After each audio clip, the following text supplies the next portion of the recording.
Ladakh is dyeing. বিগত বেশ কয়েকদিন ধরে চলছে প্রোটেস্ট। টানা 21 দিন ধরে চলেছে hunger strike. 350 people sleeping hungry outdoors. ভেবে দেখো, সম্পূর্ণ 21টা দিন না খেয়ে লাদাখের খোলা আকাশের নিচে বসে কত মানুষ। नमस्कार और जुले दोस्तों, ये आज मेरा 5वां दिन है अनशन का। 8वां दिन शुरू हो रहा है और मैं 11th डे 15वें दिन का अनशन, 19th day of 20th day of मेरा 21वां दिन का अनशन खत्म हो रहा है। এটা শুধু নয়, সোনম ওয়াংচুক বলেছেন অনশনের এটাই শেষ নয়। প্রথম 21 দিনের অনশনের পরে মেয়েদের 10 দিনের অনশন, তারপর যুবকদের অনশন, তারপর বুদ্ধিস্টদের অনশন, তারপর সিনিয়র সিটিজেনদের অনশন, তারপর আবারও মেয়েদের অনশন, এরপর আবার সোনম ওয়াংচুকদের অনশন। और उसके बाद भिक्षु, जो बुद्धिस्ट भिक्षु है वो रखेंगे, उसके बाद बड़े बूढ़े रखेंगे, फिर दोबारा से महिलाएं, और शायद उस समय फिर वापस आऊं फिर अनशन रखने के लिए। तो ये सिलसिला चलता रहेगा।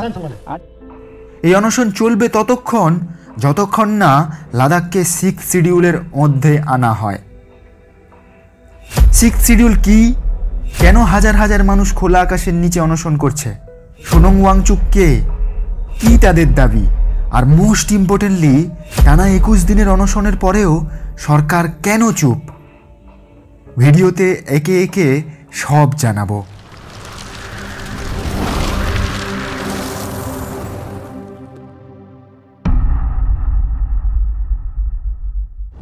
চ্যাপ্টার 1, সোনম ওয়াংচুক কে।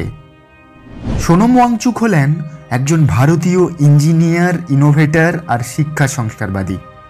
তিনি students educational and cultural movement of Ladakh ACCMOL এর প্রতিষ্ঠাতা পরিচালক। এটি 1988 সালে একদল ছাত্র দ্বারা প্রতিষ্ঠিত হয়েছিল।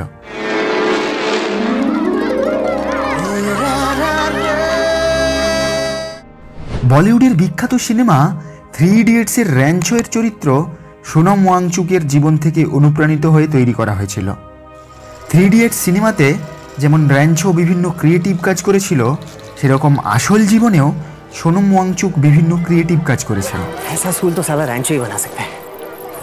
যেমন 2021 সালে তিনি ভারতীয় আর্মিদের জন্য environment friendly solar heated tent বানিয়েছিলেন, যার কারণে লাদাখে চরম শীতল ঠান্ডাতেও যে কোনো মানুষ এর মধ্যে ভালোভাবে থাকতে পারবে। এছাড়া সোনম ওয়াংচুক লাদাখ, সিকিম এবং নেপালের মতো পার্বত্য অঞ্চলে বেশ কয়েকটি নিষ্ক্রিয় সৌর মাটির ভবন নির্মাণের নকশা ও তদারকিতে সহায়তা করেছেন। -30 ডিগ্রি সেলসিয়াস তাপমাত্রার চরম ঠান্ডাতেও তার সৌরশক্তি চালিত স্কুল ছাত্রদের উষ্ণ রাখে। এছাড়া তিনি আইস্তূপ নামে একটি প্রকল্প শুরু করেন, যার কারণে লাদাখের জলসংকট থেকে কৃষকরা মুক্তি পেয়েছে।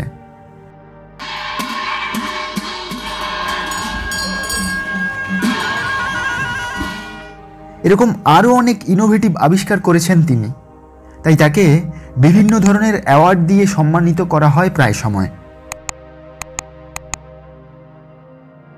Global award for sustainable architecture 2017, real heroes award 2008, Raymond Magsaysay award 2018 ইত্যাদি। চ্যাপ্টার 2, লাদাখের মানুষদের দাবি কি। লাদাখের মানুষদের মূল 4টি ডিমান্ড বা দাবি রয়েছে। 1 নম্বর, লাদাখকে ভারতীয় সংবিধানের 6th শিডিউলের অন্তর্গত করা হোক। 2 নম্বর, লাদাখকে সম্পূর্ণ স্টেটহুডের স্বাধীনতা দেওয়া হোক। 3 নম্বর, লাদাখকে 2টো MP দেওয়া হোক, বর্তমানে যার শুধুমাত্র 1টি MP রয়েছে লোকসভাতে, আর রাজ্যসভাতে 0 MP। 4 নম্বর, লাদাখে সিকিউর জবসের জন্য পাবলিক সার্ভিস কমিশনের প্রতিষ্ঠা করা হোক। এই ভিডিওতে একে একে সব বিষয় নিয়ে গভীরে কথা বলবো। চ্যাপ্টার 3, 6th শিডিউল কি। ভারতের সংবিধানের 6ষ্ঠ তফসিল বা 6th শিডিউল ভারতের আদিবাসীদের প্রোটেক্ট করে। সহজ করে বললে, কোনো জায়গার আদিবাসী তাদের ভূমি, বন, সামাজিক সংস্কৃতির ওপর নিজেদের ইচ্ছা বা নিয়ম নিজেরাই বানাতে পারবে। বাইরের কেউ এসে তাদের প্রাকৃতিক বৈচিত্র্য নষ্ট করে কারখানা তৈরি বা অন্যান্য কোনো কাজ করে তাদের ভূমি, তাদের প্রাকৃতিক সম্পদকে যাতে নষ্ট না করতে পারে, তার জন্য এই 6th শিডিউল। বর্তমানে এই 6th শিডিউল প্রযোজ্য আছে আসাম, মেঘালয়, মিজোরাম ও ত্রিপুরাতে। চ্যাপ্টার 4, কেন হাজার হাজার মানুষ খোলা আকাশের নিচে অনশন করছে। 2019 সালের আগস্ট মাসে আর্টিকেল 370 তুলে নেওয়া হয়। লাদাখকে আলাদা ইউনিয়ন টেরিটরিজ এবং জম্মু এবং কাশ্মীরকে আলাদা ইউনিয়ন টেরিটরিজ বানিয়ে দেওয়া হয়। জম্মু ও কাশ্মীর আগে ফুল স্টেট ছিল, কিন্তু 2019 সালে এটিকে কমিয়ে দুটি আলাদা আলাদা ইউনিয়ন টেরিটরিজ করে দেওয়া হয়। ফলে আর্টিকেল 370 তুলে নেওয়ার তুলনায় জম্মু ও কাশ্মীরকে আলাদা করায় বেশি দুঃখিত হয়েছিল লাদাখের মানুষ। 370 हटाने से ज्यादा इसका बुरा मानते हैं। बिल्कुल, तो किया क्यों ये? इसमें भी मेरी कोई सलाह नहीं थी, लेते तो मैं मना करता। জম্মু ও কাশ্মীরের ইউনিয়ন টেরিটরিজ তো তবুও তার নিজের বিধানসভা ও তার নিজের লেজিসলেটিভ অ্যাসেম্বলি পেয়েছিল, কিন্তু লাদাখের ক্ষেত্রে এ বিষয় ঘটেনি। 2019 সালে যখন জম্মু ও কাশ্মীর ফুল স্টেট ছিল, তখন লাদাখে 4 জন এমএলএ হতো, কিন্তু আজকের সময়ে এটি হয়ে গেছে 0। লাদাখের মানুষেরা শুধুমাত্র লোকসভার ভোট দিতে যেতে পারে, কিন্তু সেখানেও লাদাখকে শুধুমাত্র 1 জন এমপি দেওয়া হয়েছে। এই সমস্ত কারণেই লাদাখের মানুষরা লাদাখকে 6th শিডিউলের অন্তর্গত করতে বলছে। স্টেট লেভেলে ফুল স্টেটহুড দেওয়া হোক, আর তা না হয় তো লেজিসলেটিভ অ্যাসেম্বলি অন্তত দেওয়া হোক, যাতে করে তারা নিজের সরকার নিজে নির্বাচন করতে পারে। আর সেন্ট্রাল লেভেলে 2টি এমপি দেওয়া হোক। বিজেপি, ভারতীয় জনতা পার্টি 2020 সালের জেনারেল ইলেকশন ম্যানিফেস্টোতে একদম স্পষ্টভাবে মেনশন করেছিল লাদাখকে 6th শিডিউলের অন্তর্গত করা হবে। मैंने पहले भी दिखाया है, आज फिर दिखाऊंगा कि 2019 में जब ये संसद के चुनाव हो रहे थे, आपने पहले 3 बिंदुओं में लद्दाख को 6वें शेड्यूल में संरक्षित रखने का वादा किया था। কিন্তু বছরের পর বছর কেটে গেলেও এখনও তা করা হয়নি। লাদাখে 2020 সালে প্রথম প্রোটেস্ট হয়েছিল এই নিয়ে।